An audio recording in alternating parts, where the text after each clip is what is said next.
अहमदपूर तालुक्यातील शेनकुड येथील विष्णुदास प्रकाश तरडे या शेतकऱ्याने कर्जाला कंटाळून पहाटे 3 वाजता आपल्या राहत्या घरात गळफास घेऊन आत्महत्या केल्याची दुर्दैवी घटना समोर आली आहे.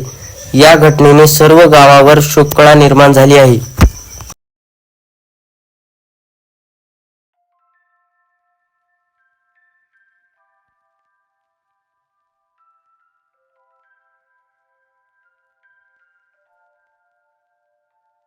घटना झाली त्याच्या संदर्भानं काय सांगता येईल, काय बदल झाला होता त्याच्या वागण्यामध्ये, मग काय म्हणत होते?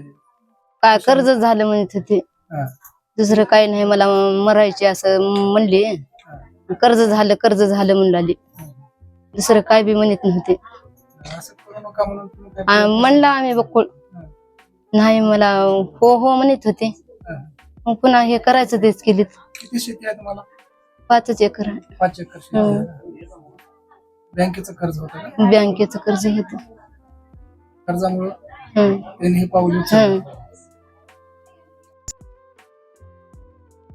नेमकं काय झालं होतं आणि कधी झाली ही घटना? रात्री झाली हो साहेब, 4 वाजता फटाफट 3च्या 4च्या झाली. कर्ज झाले म्हणून आम्हाला असं म्हणून आले, कर्ज झाले मला आले, कसं करू असं म्हणत राहिलं आपलं आपलं. असं तर त्याला संसाराच म्हणले बाबा मी.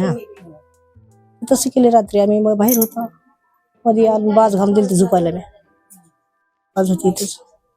आम्ही सकाळी कवाडच काढणार, मग ते उचलून काढला, ते खिडकी काढून काढला कवाड मुलांनी. ते असं किती दिवसापासून डिप्रेशन मध्ये होते की कर्ज झालं किंवा जेवण वगैरे करणं, म्हणजे वर्तणुकीमध्ये काय बदल तुम्हाला दिसून आला असेल? वरत हे असं जेवण करणं गेलं तर भनभन जेव्हा थोडं 2 घास खावा जेव्हा उठून सकल कर्ज लय झाले, मला कर्ज लय झाले असं म्हणलं आलं. मला आई कस करावं आपण, कर्ज लय झाले, आई कस करावं आपण असं म्हणलं आलं. 42 आज शेनकोड टाकळगाव तालुका अहमदपूर या ठिकाणी विष्णुदास तरडे या 42 वर्षीय शेतकऱ्याने आत्महत्या केलेली आहे. आता हे आत्महत्या करण्याचं कारण, आता त्यांना DCC बँकेचं कर्ज तर होतच, पण यापेक्षा महत्त्वाच्या गोष्टी ज्या प्रशासनाकडून वेळोवेळी शासनाकडून जी मदत मिळते, या प्रशासनाच्या चालढकल धोरणामुळे ती मदत शेतकऱ्यापर्यंत पोहोचली नाही. त्याच्यामुळे या शेतकऱ्याने आत्महत्या केली. 2001 पासून बघितलं तर 2024 आहे. 2019 पासून नाही, 2019 पासून या ठिकाणी म्हणजे दरवर्षी शासन नुकसान झालं म्हणून अनुदान देत आहे, पण विमा कंपन्यांचं दंडेलशाही धोरण राबवून या ठिकाणी विमा देत नाही. आणि याच्यात दुसरी एक गोष्ट आहे, शेतकरी शेतामध्ये सोयाबीन पेरतो आणि त्याच टायमिंगला पीक विमा फक्त तुरीला मिळतो. त्याच्यामुळे मोठ्या प्रमाणात शेतकरी, आणि त्यांचं पण तसंच झालेलं आहे. 5 वर्षात त्यांना 1 रुपयाचा विमा मिळाला नाही, खरीपाचा नाही, रब्बीचा नाही. त्यांनी गेल्या वर्षी भरला विमा कशावर, रब्बीला, जुंधळ्यावर, आणि इथं विमा लागू झाला हरभऱ्याला, त्याचं सुद्धा मिळालं नाही. एवढंच नाही तर त्यांनी गेल्या वर्षी त्यांच्या शेतामधील खरीप पिकाची EKYC केली नव्हती. त्याच्यामुळे शासनानं असं घोषित केलं होतं की EKYC ज्या शेतकऱ्यांनी केली त्यांना सोयाबीन आणि कापूस यांना भाव मिळाला नाही, म्हणून भावांतर अनुदान, त्या अनुदानाचा सुद्धा त्यांना लाभ मिळाला नाही.